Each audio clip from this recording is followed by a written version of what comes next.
I never expected that stopping by my son's house on a Tuesday afternoon would change everything. Through the kitchen window, I watched my daughter-in-law Stephanie carry something outside to the trash bin. My heart sank when I recognized it. Emma's baby blanket. The one I'd made with my own hands, covered in little yellow ducks. Stephanie glanced around before dropping it in and hurrying inside. After she disappeared, I retrieved it, thinking Emma might want it someday.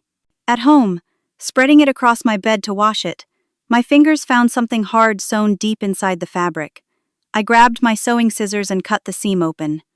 What tumbled out made my blood run cold. Stacks of $100 bills fell onto my bedspread, rubber-banded in neat bundles. My hands trembled as I counted. $23,000, hidden in my granddaughter's blanket. But that wasn't all. A small black notebook had been tucked between the cash, filled with coded entries, dates, initials, dollar amounts stretching back 2 years. My reading glasses slipped down my nose as I studied the pages. Some dates looked familiar. I flipped back through my calendar and felt sick. One entry matched my late husband's funeral. Another matched Emma's second birthday party. What kind of woman hides money in a child's blanket? What was Stephanie involved in? I barely slept that night, my mind spinning with possibilities. Maybe there was a reasonable explanation. Maybe Stephanie was saving money secretly to surprise Marcus with something special. Maybe I was jumping to conclusions. But the notebook troubled me. Those entries looked like records of transactions, not innocent savings. By morning, I'd convinced myself to handle this quietly. I'd talk to Stephanie alone, give her a chance to explain before involving my son. I arrived at their house the next afternoon while Marcus was at work. Stephanie answered the door in yoga pants and an oversized sweater, her blonde hair pulled back in a ponytail. Her smile vanished when she saw me. "Rosalind, I wasn't expecting you." "I know. Can I come in? We need to talk." She hesitated, then stepped aside. The house smelled like vanilla candles and something baking. Emma's toys were scattered across the living room floor.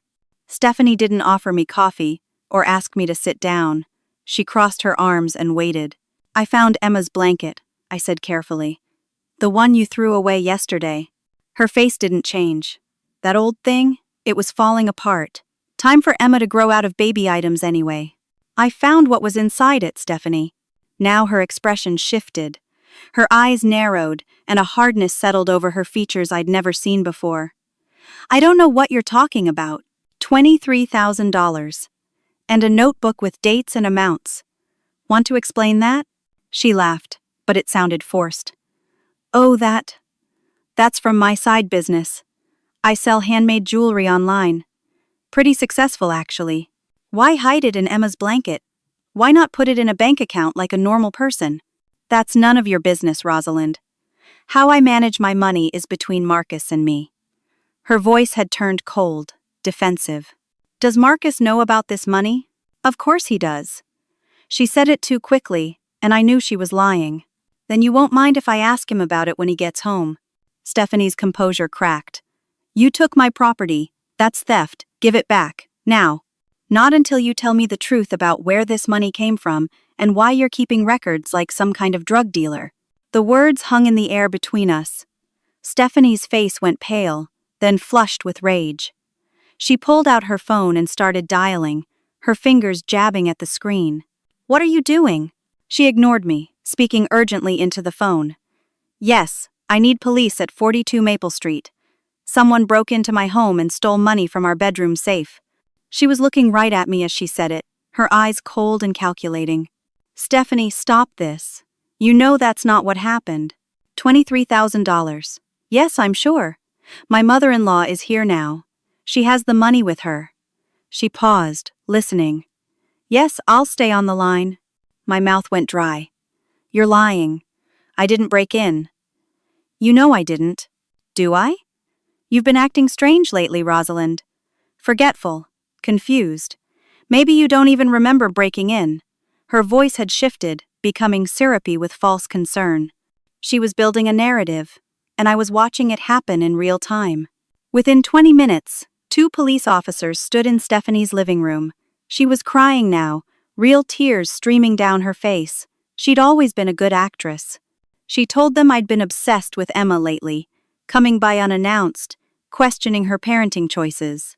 She said I'd been there yesterday when she wasn't home, that I must have broken in and found their safe. Officers, I live in this neighborhood. My son lives here. I have a key to this house. I didn't break in anywhere. I tried to keep my voice steady, reasonable. The truth is, I saw Stephanie throw away my granddaughter's baby blanket yesterday, a blanket I made with my own hands. I took it from the trash, brought it home, and discovered money hidden inside it, along with a notebook full of suspicious entries. One officer, a younger man with a crew cut, looked skeptical. "You're saying this money was hidden in a blanket, and you just happened to cut it open?" I felt something hard when I was going to wash it. Yes, I cut it open to see what was inside. "Where is this blanket now?" the other officer asked. She was older, with sharp eyes that studied me carefully. "At my house, on my bed. The notebook, too." Stephanie spoke up, her voice shaking. "She's confused, officers. There was no blanket in our trash. She took money from our bedroom safe, and now she's making up this story about a blanket because she knows she's in trouble. That's not true. Call my son. Marcus will tell you about the blanket. He grew up with me making blankets for everyone in the family." The female officer nodded. "We'll need to speak with your son. But for now, ma'am, we need you to come down to the station and answer some questions." They didn't handcuff me, but they escorted me to their patrol car while neighbors watched from their windows. Stephanie stood in the doorway, arms wrapped around herself, still crying. I saw her mouth curve into the smallest smile as they helped me into the back seat. The police station smelled like burnt coffee and floor cleaner. Detective Walsh, a heavy-set man in his 50s with thinning hair, led me to an interview room. The walls were beige, the table scarred with old coffee rings.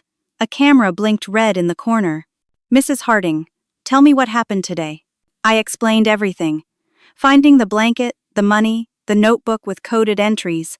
How Stephanie claimed it was from a jewelry business, but got defensive and called the police when I asked questions. Detective Walsh took notes, his expression neutral. "This notebook. You said it had dates and initials?" "Yes. I can bring it in. It's at my house. Along with the blanket, you'll see I'm telling the truth. We'll send an officer to collect those items. For now, can you describe the notebook?" I did my best, describing the black cover, the careful handwriting, the columns of numbers. Detective Walsh nodded along, but something in his eyes bothered me. A distance. Like he wasn't really hearing me. "Mrs. Harding, how's your health been lately?" The question threw me. My health? I'm fine. What does that have to do with anything? Your daughter-in-law expressed concern that you've been forgetful, having trouble with your memory. That's ridiculous. There's nothing wrong with my memory. She mentioned you've been showing up at their house unannounced, sometimes forgetting that you'd already visited earlier that same day. That happened once. One time, I forgot I'd already dropped off groceries in the morning and came back in the afternoon. That doesn't make me senile. He wrote something in his notepad. "No one's saying that, ma'am. We just want to get the full picture." They released me 2 hours later, with a warning not to leave town or contact Stephanie. I drove home in a daze, my hands gripping the steering wheel so hard my knuckles turned white. The sun was setting, painting the sky in shades of orange and pink. It should have been beautiful, but all I felt was dread. My front door was slightly ajar. I'd locked it. I always locked it. I pushed it open slowly, my heart hammering. "Hello? Is someone here?" Silence. But the wrong kind of silence. The kind that feels like held breath. My living room looked like a tornado had hit it. Couch cushions were slashed open, stuffing pulled out and scattered. Every drawer in my china cabinet had been yanked out and overturned. Family photos lay in broken frames on the floor. I rushed to my bedroom, already knowing what I'd find. The baby blanket was gone. The notebook was gone from my kitchen table where I'd left it. My laptop, which had been on the counter, was smashed on the floor, the screen shattered into a spiderweb of cracks. Whoever did this wanted to destroy any evidence I had. I called 911 with shaking hands. A different officer arrived this time, a young man named Officer Chen, who looked barely old enough to shave. He walked through my house, taking photos, writing things down. He asked if anything valuable was missing. Just a blanket and a notebook. But those are the important things. Those prove I was telling the truth about finding the money. He looked at me with pity. Ma'am, burglars don't usually steal blankets and notebooks. Are you sure those items were here? Yes, I'm sure. Someone broke in specifically to take the evidence. He finished his report, gave me a case number, and suggested I get better locks. After he left, I sat in my destroyed living room and cried. Not because of the damage, because I knew what was happening. Someone was systematically removing any proof of my story, making me look unstable and unreliable. My phone rang. Marcus. Mom, what the hell is going on? Stephanie is beside herself. The police came to my work asking questions about you and some missing money? Marcus, I need you to listen to me, carefully. I found money hidden in Emma's baby blanket. $23,000 and a notebook. Stephanie called the police on me, and now someone broke into my house and stole the evidence. Mom, stop. Just stop. Stephanie explained everything. She has a successful online business. That money is from her sales. You took it without permission, and now you're making up stories about break-ins. Marcus, I'm your mother. I've never lied to you. I'm not lying now. Stephanie said you've been acting strange lately. Confused. Showing signs of memory problems. His voice softened. Mom, I'm worried about you. Maybe we should get you checked out by a doctor. There's no shame in it. Early intervention can really help with cognitive decline. The words hit me like a slap. Cognitive decline? Marcus, I'm 65 years old, not 90. There's nothing wrong with my mind. Then why are you making these accusations? Why did you take Stephanie's money? I didn't take her money. I found it hidden in Emma's blanket. Why would she hide that much cash in a child's blanket if it was legitimate business income? I don't know, Mom. But accusing my wife of something criminal, calling the police on her, that's not okay. Stephanie is talking about getting a restraining order. And honestly, after today, I think we need some space from you. I can't have Emma around this kind of drama. Marcus, please. I'm trying to protect Emma. From what? Her mother? Mom, I love you, but you're way out of line here. Don't call us for a while. We'll reach out when we're ready. He hung up. I stared at my phone, unable to process what just happened. My own son thought I was losing my mind. Stephanie had turned him completely against me. I looked around my ransacked home. Someone had broken in, stolen evidence, and now I was facing potential criminal charges with no way to prove my innocence. My family thought I was senile. I'd never felt so alone in my life. But then, anger started to replace the fear. Someone was going to a lot of trouble to silence me, which meant I'd stumbled onto something real, something worth protecting. And if they thought a 65-year-old widow would just roll over and let them destroy her, they were about to learn otherwise. 3 days passed, like wading through mud. Marcus wouldn't answer my calls. My texts went unanswered. I couldn't see Emma.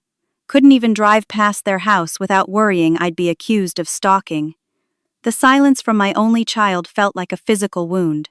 My friend Helen, a retired family law attorney, came over to assess the situation. She sat at my kitchen table, now cleared of the debris, and listened to everything. When I finished, she leaned back in her chair and sighed. Rosalind, I'm going to be straight with you. Without that notebook and blanket, you have no physical evidence. It's your word against Stephanie's. And she's already established a narrative that you're mentally unstable and took her money. But I didn't take anything. I found it. I believe you. But belief doesn't hold up in court. If they decide to press charges, you could be looking at grand theft. That's a felony in this state, punishable by up to 5 years in prison. My stomach dropped. 5 years? For amounts over $5,000, yes.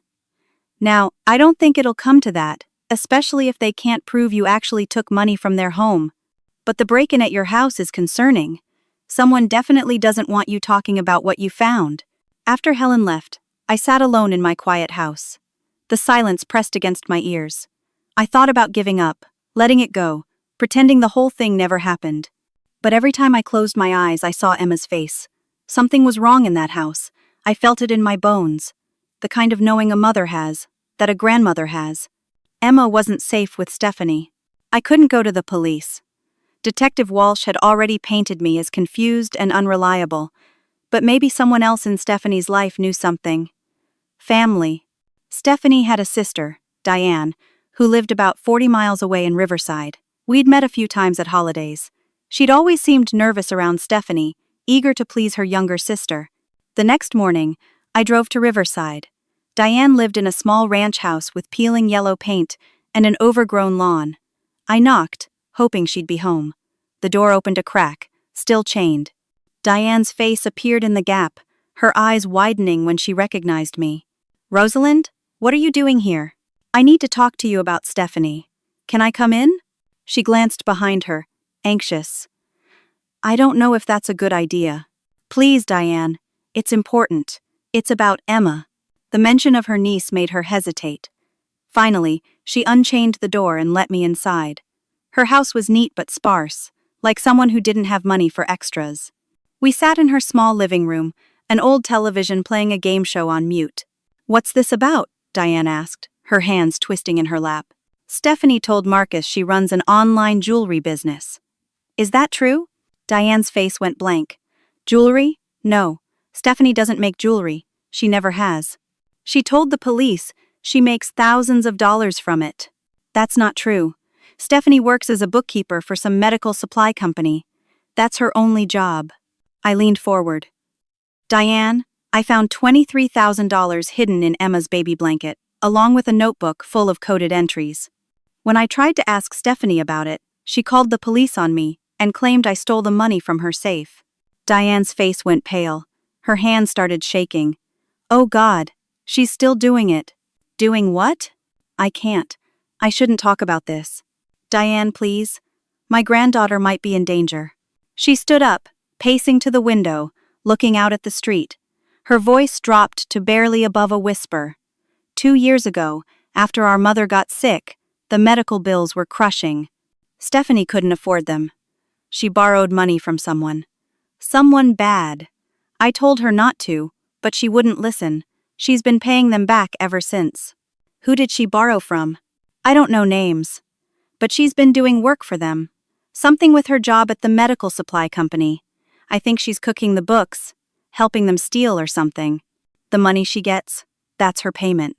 A chill ran down my spine. That's money laundering, fraud. If she's caught, she'll go to prison. I know. I've tried to talk to her, but she won't listen. She says she's in too deep, that if she tries to leave, they'll hurt her. Or hurt Emma. My heart seized. They've threatened Emma? Stephanie told me 6 months ago that they made it clear her family wasn't off limits if she didn't cooperate. Before I could respond, we both heard it. A car engine outside. Diane rushed to the window and her face went white as snow. "Oh no. Oh no, no, no." "What is it?" "You need to leave. Right now. Back door. Go." "Diane, what's happening?" A black SUV had pulled up in front of the house. 2 large men in dark jackets got out. Diane grabbed my arm, her nails digging in. "If they find you here, we're both dead. Go. Now." She pushed me toward the kitchen. I heard the front door crash open as I stumbled out the back door. Behind the garden shed, I crouched down, my heart pounding so hard I thought it might burst. Through the wooden slats, I watched the 2 men enter Diane's house. One was tall and bald, the other shorter with a thick neck and a shaved head. Shouting came from inside. Male voices, angry and threatening. Then Diane screaming. The sound of furniture breaking, glass shattering. I pulled out my phone with trembling hands and dialed 911. 911. "What's your emergency?" "There's a break-in. 2 men attacking a woman. 47 Riverside Drive. Please hurry." I hung up and ran to my car, parked a house down. My hands shook so badly I could barely get the key in the ignition.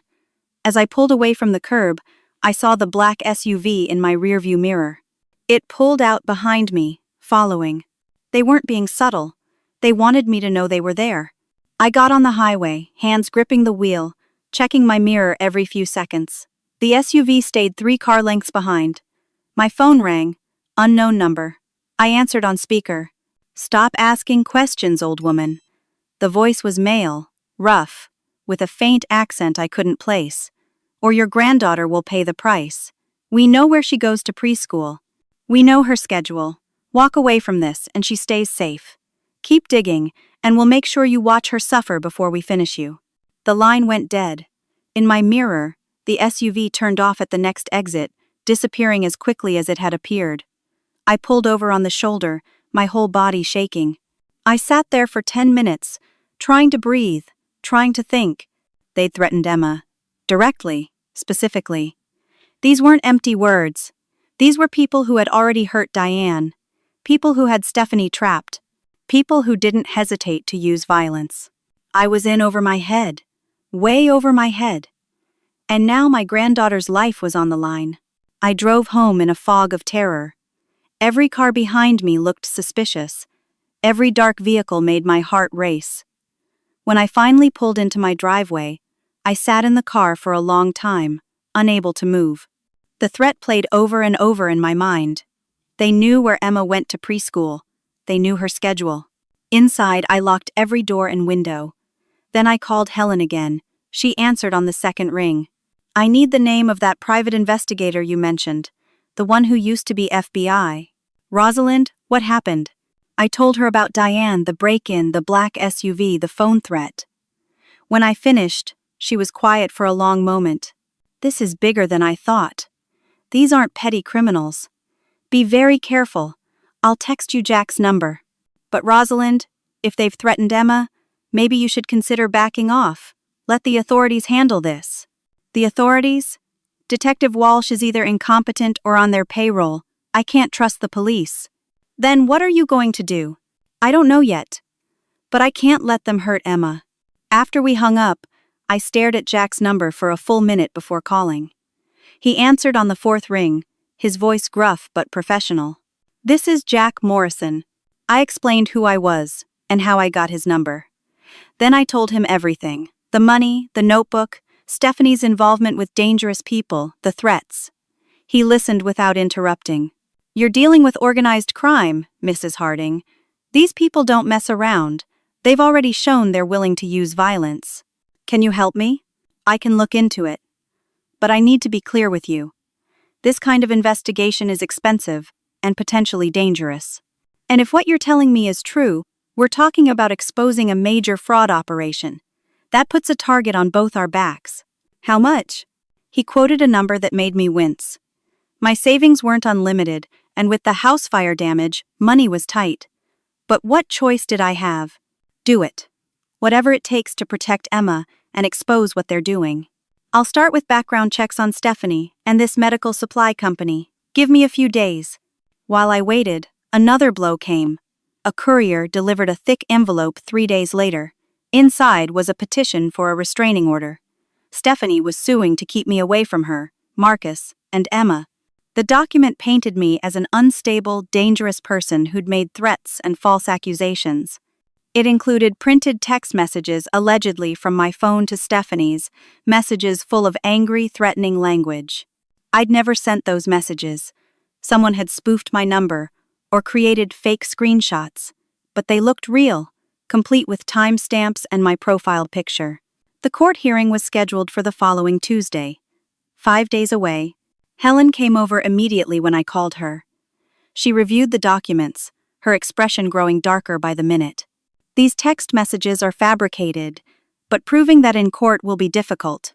They look authentic. If that restraining order goes through, I won't be able to see Emma. They'll have complete control. I know.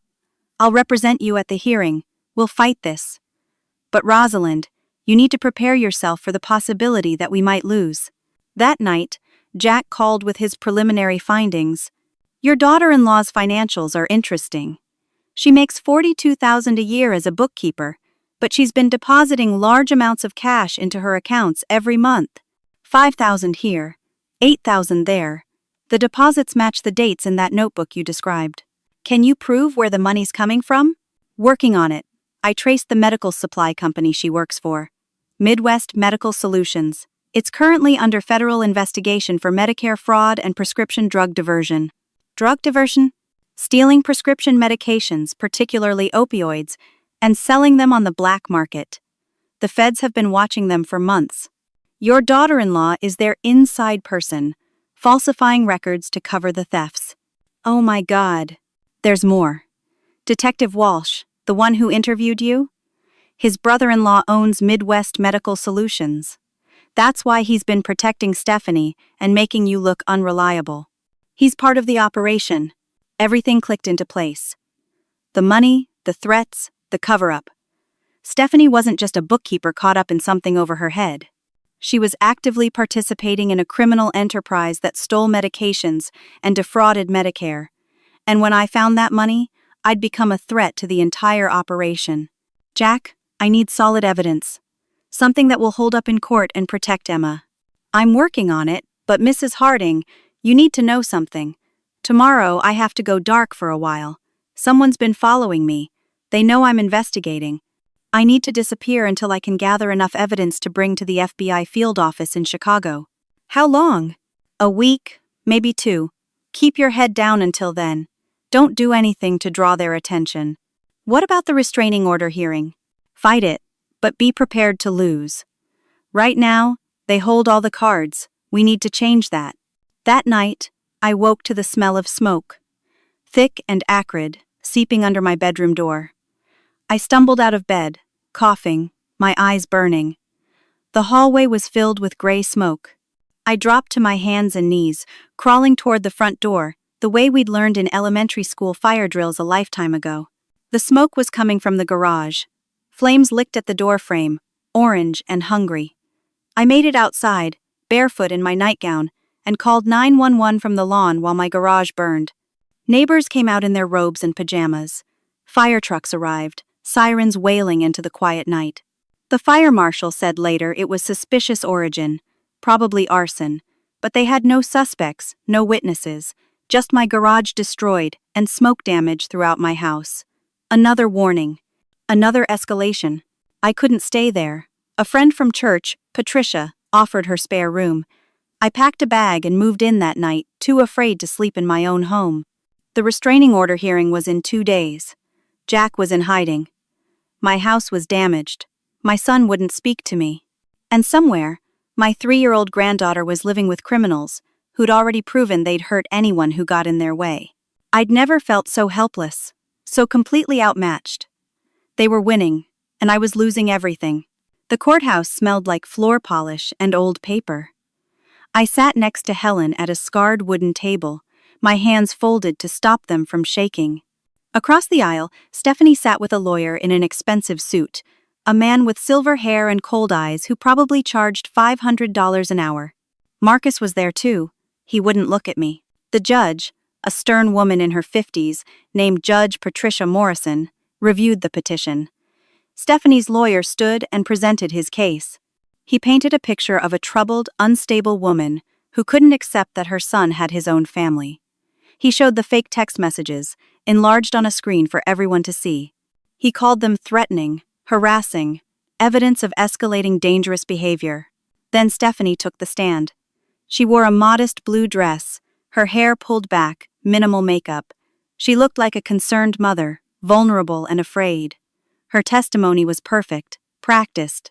She spoke about how much she'd tried to maintain a relationship with me, how she'd tolerated my unannounced visits and boundary violations because she knew I meant well.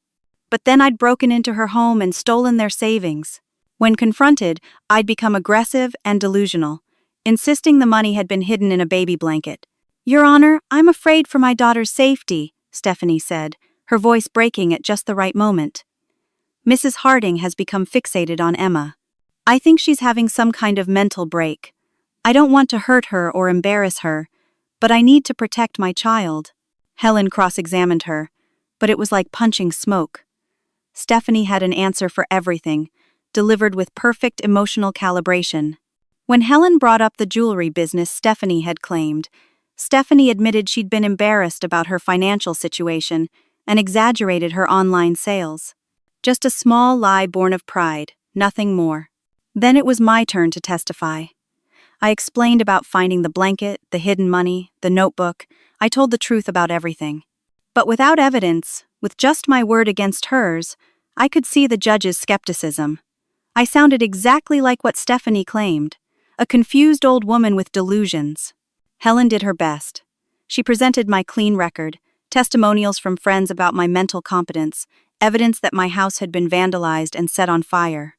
But Stephanie's lawyer countered that the vandalism and arson could have been unrelated incidents, or even self-inflicted for attention. The judge took a 30-minute recess to consider. When she returned, her expression told me everything I needed to know. I'm granting a temporary restraining order. Mrs. Harding, you are to have no contact with Stephanie Chen or Emma Chen. You may not call, text, email, or attempt any form of communication. You may not go within 500 feet of their home, Emma's preschool, or any location where you know they will be. This order is in effect for 6 months, at which point we'll have another hearing to determine if it should be made permanent. My vision blurred. I tried to speak, but Helen put a hand on my arm. Your Honor, what about Mrs. Harding's relationship with her son, Marcus Chen? May she maintain contact with him? If Mr. Chen chooses to communicate with his mother, that's his decision. But it must not involve discussions about his wife or daughter. The gavel came down. It was over. I'd lost. In the hallway outside the courtroom, I tried one more time. Marcus, please, you have to listen to me. He finally looked at me. His eyes were red-rimmed, exhausted. Mom, I can't do this anymore. You need help, real help. Maybe therapy, maybe medication. I don't know. But this has to stop. Marcus, I'm telling you the truth. Stephanie is involved with dangerous people. Emma is in danger. Stop. Just stop. His voice broke. The mother I knew wouldn't make up lies about my wife. Wouldn't destroy my family like this. I don't know who you are anymore. He walked away, following Stephanie out of the courthouse. I stood there, frozen, watching my son choose her over me. Watching him walk my granddaughter into danger because he couldn't see what was right in front of him. Helen drove me back to Patricia's house. I couldn't speak, couldn't process what had just happened. I'd been legally barred from protecting Emma. The system had failed us both. Patricia tried to be comforting, but after she left for her book club that evening, I sat alone in her guest room and faced the truth. They'd won.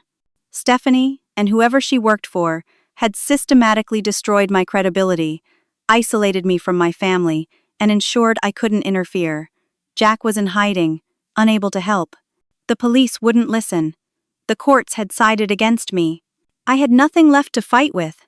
My phone rang. Patricia's number? Odd, since she'd only left an hour ago. I answered. Patricia? Get rid of your house guest. The voice was male, the same one from before. Or we'll burn her house down too, with her inside. You have 24 hours to disappear. The line went dead. They were threatening Patricia now. Everyone who helped me became a target. I couldn't do that to her. She'd been kind to me, and I was putting her in danger. I packed my bag that night, left Patricia a note saying I needed to stay somewhere else, that I appreciated her help but didn't want to impose. I drove to a cheap motel on the edge of town, the kind with weekly rates and neon vacancy signs, paid cash for a week. The room smelled like stale cigarettes and bleach. The carpet was stained, the bedspread thin and worn. I sat on the edge of the bed, and finally let myself break down. Great, heaving sobs that left me breathless. I'd lost my son, lost access to my granddaughter, lost my home, my safety, my reputation. They'd won. Completely. Around 11 that night, someone knocked softly on my door. I froze, terror shooting through me. They'd found me. This was it. I looked through the peephole. A woman stood there, hood pulled up, face in shadow. But something about her posture was familiar. I opened the door a crack, keeping the chain on. Rosalind, please, let me in. The voice was weak, pained. Diane. I unlocked the door. She stumbled inside, and I gasped. Her face was a mass of bruises, purple and yellow and black. One eye was swollen shut. Her arm was in a sling, and she moved like every step hurt. Oh my God, Diane. What did they do to you? She collapsed into the room's single chair, breathing hard. After you left, they beat me. Wanted to know what I told you. I said nothing, but they didn't believe me. Broke 3 of my ribs and my wrist. We need to get you to a hospital. No. No hospitals. They have people watching emergency rooms. I'll heal. She reached into her jacket pocket with her good hand and pulled out a small USB drive. I couldn't take it anymore. My sister, she's going to get herself killed, or get Emma killed. So I'm giving you this. What is it? 6 months ago, I broke into Stephanie's house when she and Marcus were out. I copied files from her home computer, financial records, emails with her bosses, names, transaction details. Everything. It's all on here. Everything you need to prove what she's been doing. My hands trembled as I took the drive. Why didn't you give this to the police? Because the operation is bigger than you know. Multiple doctors, pharmacies, distributors, and cops. Detective Walsh isn't the only one on their payroll. If I'd gone to the local police, I'd be dead. That's why I'm giving it to you. Take it to the FBI. Go over everyone's heads. But Rosalind, you have to understand, if you do this, they'll come for you. Hard. They'll kill you if they can. What about you? I'm leaving tonight. I have a friend in Montana. She's got a cabin in the woods. I'm disappearing. They'll look for me, but I'm good at hiding. She stood up, wincing. Save Emma. She's an innocent kid. She doesn't deserve this. And maybe, if you can stop them, save my sister too. She's not evil. She's just scared, and in too deep. Diane, thank you. This is incredibly brave. No, it's incredibly late. I should have done this a year ago. She headed for the door, then paused. They'll know you have this soon enough. Maybe a day, maybe a week. When they figure it out, run. Don't hesitate. Just run. She left, disappearing into the night. I locked the door behind her and sat on the bed, staring at the USB drive in my palm. This tiny piece of plastic held the evidence to bring down the entire operation. To save Emma. To prove I'd been telling the truth all along. But it also put a target on my back that would never go away. I plugged the drive into my old laptop. Files filled the screen. Spreadsheets, scanned documents, email chains. I opened one at random. It was an email from Stephanie to someone named Victor, discussing a shipment of oxycodone. Amounts, prices, delivery schedules, all spelled out in plain language. I had them. I finally had them. But now I faced an impossible choice. Turn this over to the FBI and risk everything, including my life. Or delete it and walk away. Leave Emma in that house with those people. Pretend none of this ever happened. I thought about Emma's smile, her little laugh, the way she hugged me and called me Grandma Rose. I thought about who I was, who I'd always been, a teacher who protected children, a mother who fought for her son, a grandmother who loved deeper than fear. There was no choice, really. There never had been. I was going to fight, and this time, I was going to win. I spent the next hour copying the USB contents onto 3 separate drives. I mailed them to 3 different trusted friends, people I'd known for decades, with instructions to open them only if something happened to me. If they didn't hear from me within 2 weeks, take the drives to the FBI. Then I found a name, Lauren Keating, an investigative journalist for the Chicago Tribune who'd written a series of articles about Medicare fraud in the Midwest last year. Her pieces had helped shut down 2 major schemes. If anyone would understand what I had, it was her. I sent her an encrypted email from a burner account I created, briefly explaining what I'd discovered. I attached 3 of the most damaging documents from Diane's files. Within an hour, she responded. She wanted to meet. Tomorrow, a diner 2 towns over, public and safe. I barely slept that night. Every sound made me jump. Every car door, every footstep in the hallway. But morning came, and I was still alive. The diner was a silver metal rail car from the 1950s, preserved and shining in the morning sunday. Lauren was already there, sitting in a back booth, her laptop open. She was younger than I expected, maybe 35, with short dark hair and sharp, intelligent eyes. I slid into the booth across from her.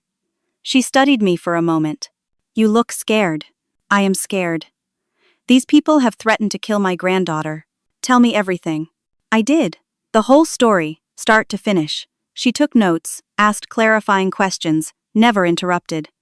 When I finished, she sat back and whistled softly. This is big. Bigger than my last investigation. You're talking about organized crime running a multi-million-dollar operation through a legitimate medical supply company. If even half of what's on this drive is real, it could bring down dozens of people. It's all real. I've seen it. I'll need to verify sources, cross-reference the financial records, reach out to some contacts at the DEA and FBI. Give me 48 hours. If this checks out the way I think it will, I'll publish. But Mrs. Harding, once this story breaks, there's no taking it back. These people will know you're the source. Your life will be in danger. It already is. At least this way, Emma has a chance. She closed her laptop and looked at me with something like respect. You're braver than most people I meet. I'll move fast. Stay somewhere safe. Keep your phone on. I'll call you. I drove back to the motel, my heart lighter than it had been in weeks. Finally, someone believed me. Someone with the power and platform to expose what was happening. I just had to survive for 2 more days. That afternoon my phone rang. Marcus. My heart leaped. Marcus? Are you okay? Mom. His voice was shaking, thick with tears. Emma's in the hospital. Everything inside me went cold. What happened? Stephanie said she fell down the stairs. But Mom, Emma is terrified of stairs. Ever since she was little. She won't go near them without holding someone's hand. And the injuries? They don't make sense. The doctor said the bruising pattern doesn't match a fall. Where are you? County General. 4th floor, pediatric wing. Mom, I think Stephanie hurt her. On purpose, and I think she's been hurting her for a while, and I was too blind to see it. I'm coming right now. The restraining order. I don't care. I'm coming. I broke every speed limit getting to that hospital. The restraining order meant I could be arrested for violating it, but nothing in heaven or hell was keeping me from my granddaughter. The pediatric wing was painted in cheerful colors, murals of animals and rainbows on the walls. I found room 412. Through the window, I could see Emma in the bed, small and pale, hooked up to monitors. Marcus sat beside her, his head in his hands. I pushed the door open. Marcus looked up, and when he saw me, he started crying, real, broken sobs. I went to him, wrapped my arms around my son, and let him cry into my shoulder the way he used to when he was little and the world got too big. I'm so sorry, Mom. I'm so sorry I didn't believe you. Shh, it's okay. We'll fix this. Is she going to be all right? Concussion, bruised ribs. They're keeping her overnight for observation. He pulled back, wiping his eyes. Mom, I found bruises on her before. Small ones. Stephanie said they were from rough play at preschool, or from Emma being clumsy. But they weren't. She was hurting our daughter, and I believed her lies over your truth. Where's Stephanie now? I sent her home, told her I needed time alone with Emma. She tried to argue, but I wouldn't back down. Mom, what do I do? How do I protect Emma from her own mother? You get full custody. You document everything. And you help me prove what Stephanie's been doing. The door opened. A security guard and a nurse stood there, looking apologetic. Ma'am, we've been informed there's a restraining order. We need you to leave, or we'll have to call the police. Marcus stood up. She's my mother. I want her here. Sir, the restraining order specifically names your daughter. I'm sorry, but Mrs. Harding cannot be in this room. I squeezed Marcus's hand. It's okay. I'll go. But Marcus, listen to me. A journalist is investigating Stephanie and the people she works for. In 2 days, maybe less, the story is going to break. When it does, you need to file for emergency custody immediately. Use Emma's injuries as evidence. Get a different doctor to examine her, one who specializes in child abuse cases. Document everything. I will. I promise. Security escorted me out of the hospital. I should have been upset, but I wasn't. Because for the first time since this nightmare began, Marcus believed me. We were on the same side again. Together, we could protect Emma. My phone buzzed as I reached my car. A text from an unknown number. Wrong move, grandmother. We know where Emma is. We know she's alone with just her daddy. Accidents happen in hospitals all the time. Tell the journalist to kill the story, or the next accident will be fatal. My blood turned to ice. They were threatening to hurt Emma in the hospital. Right now, I called Marcus immediately. Don't let Emma out of your sight. Not for a second. I don't care if you trust the nurse or the doctor. No one touches her unless you're watching. Someone threatened her. What? Mom, what's going on? Just trust me. Don't leave her alone. I'll explain everything soon. I hung up and called hospital security, reported the threat. Then I called Lauren. They know about the story. They just threatened to hurt my granddaughter if you publish. That's proof we're on the right track. Mrs. Harding, I'm not backing down. I've already verified most of the documents. This story is solid. I'm publishing tomorrow morning. Tomorrow? You said 48 hours. I moved faster. This is too important to sit on. Tomorrow at 6 a.m., the article goes live. It'll be on the Tribune's front page and website. Every major news outlet will pick it up within hours. By noon, the FBI will have no choice but to act. What do I do until then? Sit tight. Keep your granddaughter safe. And Mrs. Harding, get ready. Your life is about to change. That night, I sat in my motel room with my phone in my hand, ready to call 911 at the first sign of trouble. I'd warned Marcus. I'd notified hospital security. But I couldn't shake the feeling that I was missing something, that they had one more move to make before this was over. Around 10 p.m., someone knocked on my door, the same pattern as before, soft, hesitant. I looked through the peephole. Stefania. She stood there alone, without her usual confidence. She looked small, scared, human. I opened the door but kept the chain on. What do you want? To talk. Please, Rosalind. 5 minutes. Against my better judgment, I let her in. She sat in the same chair Diane had used, but where Diane had been beaten and broken, Stephanie just looked tired, defeated. They're going to kill me. Her voice was flat, matter of fact. The story's coming out tomorrow. They know I'm the leak. They think I gave you the files. Diane gave them to me. Not you. They don't know that. And it doesn't matter. I'm dead either way. She looked at me, and for the first time, I saw real fear in her eyes. I never meant for it to go this far. I just needed money for Mom's medical bills. They said it would be easy, just fudge a few numbers, look the other way. But once you're in, you can't get out. They own you. You hurt Emma. She flinched. I never wanted to. But they said if I didn't keep you quiet, keep Marcus from asking questions, they'd kill her.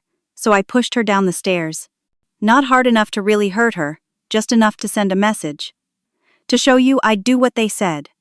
Tears ran down her face. I'm a monster. I know that. I hurt my own daughter to save her life. You could have gone to the police, the FBI, witness protection. You think I didn't try? They have cops, federal agents, prosecutors in their pocket. I didn't know who to trust. So I did what they said, and I hated myself more every day.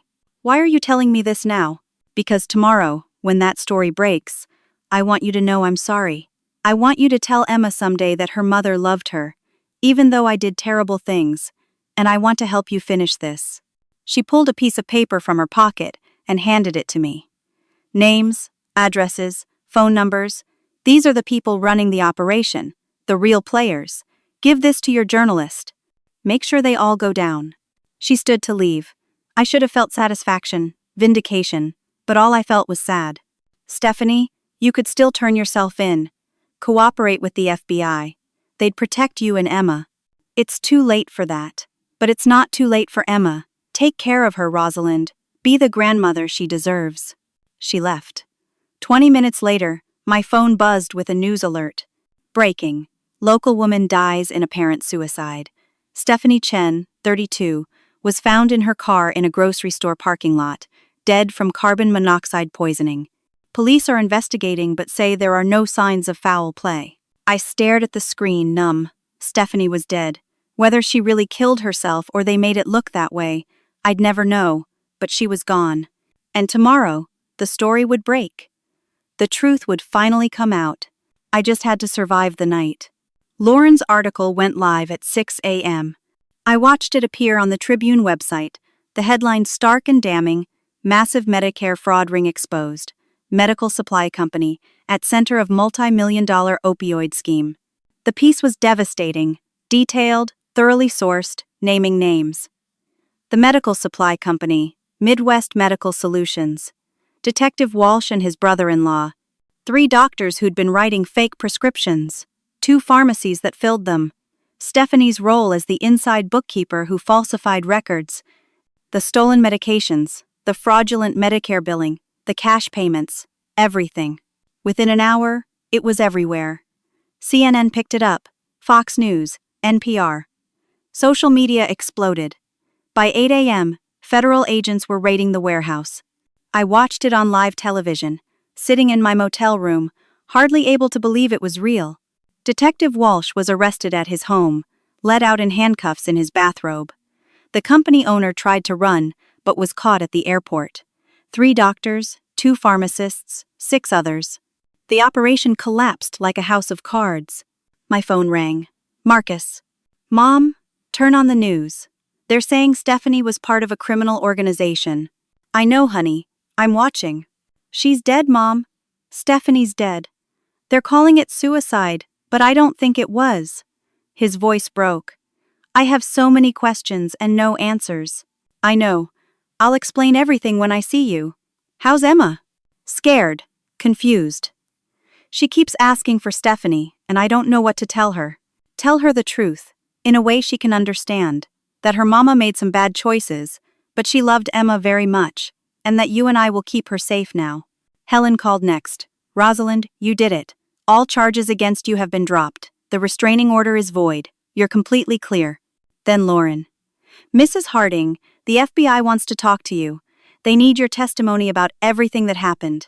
And they want to know where you got those files. I'll tell them everything, but I won't give up my source. You might not have a choice. Then I'll go to jail for contempt. Some things are worth protecting. By noon, the FBI showed up at my motel. 2 agents, both professional and courteous. They interviewed me for 3 hours, recording everything. I told them about finding the money, Stephanie's threats, the break-ins, the fire, Diane's beating. I showed them the threatening texts, the fake messages used in court. I gave them everything, except Diane's name. Who gave you the files, Mrs. Harding?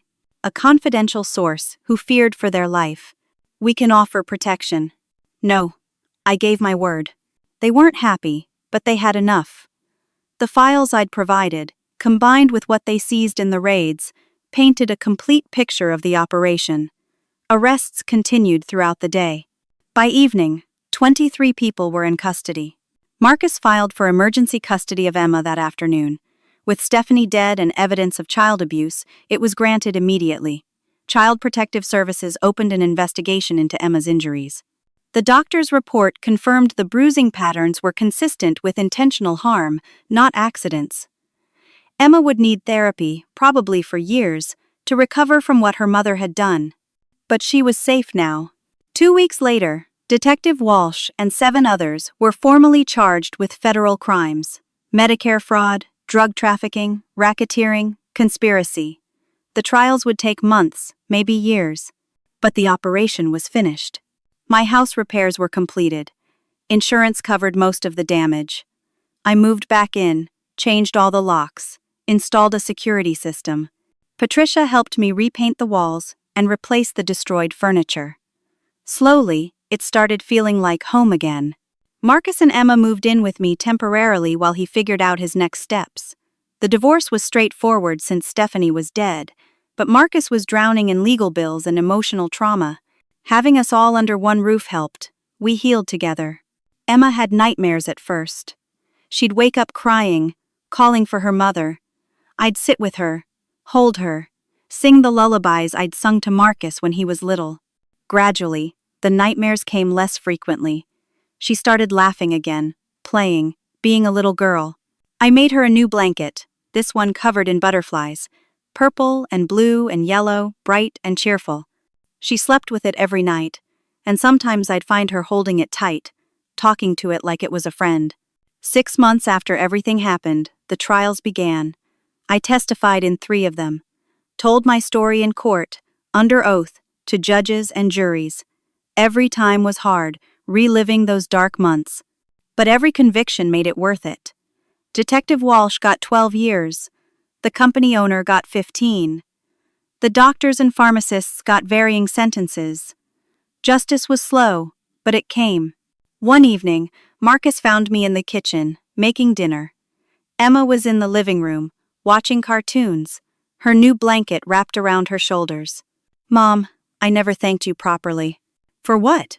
"For not giving up. For fighting when everyone told you to stop. You saved Emma's life. You saved me too, in a way. I was so blind, so determined to believe, Stephanie, to have the perfect family. I almost lost everything because I wouldn't see the truth. You're human, Marcus. We all make mistakes. But your mistake could have cost Emma her life. Mine almost did." I turned from the stove and hugged my son. We both learned something. Trust your instincts. Question things that don't add up. And never stop protecting the people you love, no matter the cost. Emma came running into the kitchen, her blanket trailing behind her like a cape. "Grandma Rose, can we make cookies?" "Of course, sweetheart. What kind?" "Chocolate chip. With the big chunks." I lifted her onto a stool and let her help measure the flour. She chatted about preschool, about her friends, about the butterfly she'd seen in the garden. Normal, everyday 3-year-old chatter. The sound of healing. That night, after Emma was asleep, I sat on my porch with a cup of tea and looked at the stars. I thought about how close we'd come to losing everything. How a simple act of retrieving a discarded blanket from the trash had unraveled a criminal empire and saved my granddaughter's life. I thought about the lesson in all of it. That sometimes the smallest gestures of love lead to the biggest victories. That a grandmother's instinct is worth trusting. That truth, no matter how buried or threatened, will eventually surface if someone has the courage to dig for it. I thought about Stephanie too. A woman who'd made terrible choices but had, in her own broken way, tried to protect her daughter at the end. Life wasn't simple. People weren't just good or bad. We were all complex, flawed, capable of both harm and redemption. But through it all, one thing remained clear. Family was worth fighting for. Children were worth protecting. And sometimes, the only way to save someone is to refuse to let them go, no matter how many times you're told to give up. Emma was safe. Marcus was healing. Our family was rebuilding, stronger than before. The bad people were in prison. Justice had been served. And I had a new blanket to finish. This one for Patricia, who'd been brave enough to help when it mattered most. Yellow and white, with little daisies. Because kindness deserves to be remembered. Because friendship is a blanket of its own, warming us when the world turns cold. I finished my tea, went inside, and locked the door. Tomorrow I'd take Emma to the park. We'd feed the ducks and swing on the swings and eat ice cream. Normal, beautiful, everyday moments. The kind I'd almost lost forever. The kind worth fighting for. Have you ever had a moment where trusting your instincts, even when everyone doubted you, led to uncovering a truth that changed everything? Share your story in the comments below. If this story touched your heart or reminded you of the power of a grandmother's love, please hit that like button and subscribe for more real-life stories of courage, family, and never giving up. Share this with anyone who needs a reminder that one person's determination really can make a difference. Thank you for listening, and remember, the smallest acts of love can lead to the greatest victories. May you always have the courage to fight for those you love. God bless you all.